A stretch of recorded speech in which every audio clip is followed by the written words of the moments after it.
بسم الله الرحمن الرحیم. څنګه چې تاسو ته پته ده چې په خیبر پښتونخوا کې د شوال چې کوم سپوږمۍ ده هغه په نظر کې راغله او د مردان او د خیبر پښتونخوا د نور سیمو نه شهادتونه چې دي هغه موصول شوي دي او په دغه لړ کې مسجد قاسم علي خان چې د هغې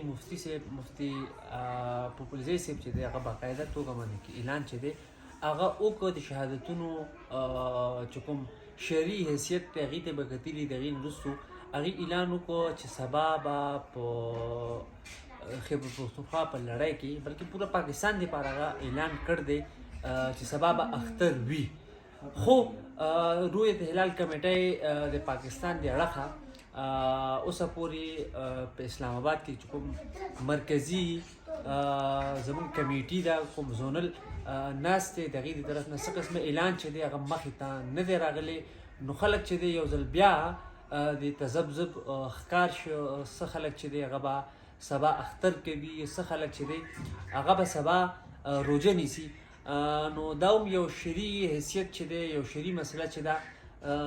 دا دغې یو مسله چې دغه پیدا شوه چې دی کې به اوس مفتیان اکرام چې دي هغه به څه رایې چې د هغه لري. چونکې که موږ وګورو بل اړخ ته موږ سره چې کوم همسایه ملک دی زموږ پړوس کې چې دی افغانستان کې نن هلته اختر چې دی هغه منو شوی دی او دغه شان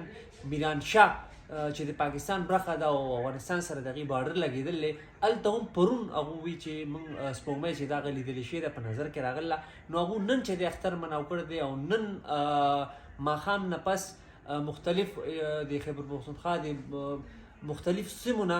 شهادتونه د سپوږمۍ د لیدلو چې دي هغه مخې ته راغلي. خو هغه یو بله خبره ده همیشه که موږ تاریخ اوچت کړو وګورو زموږ د خیبر پښتونخوا په شهادتو باندې کې وفاق شو یا پنجاب شو هغې اوسه پورې موږ له یاد نه دي چې د رو په شهادتو باندې کې هغې یا اختر کړي وي یا یې روژه چې ده هغې نیسلې وي. نو دا یو ډېره غټه مسله ده. په دې باندې کې مفتیان اکرام چې دي هغه ښه پوهېږي او پکار دا ده چې په ملک کې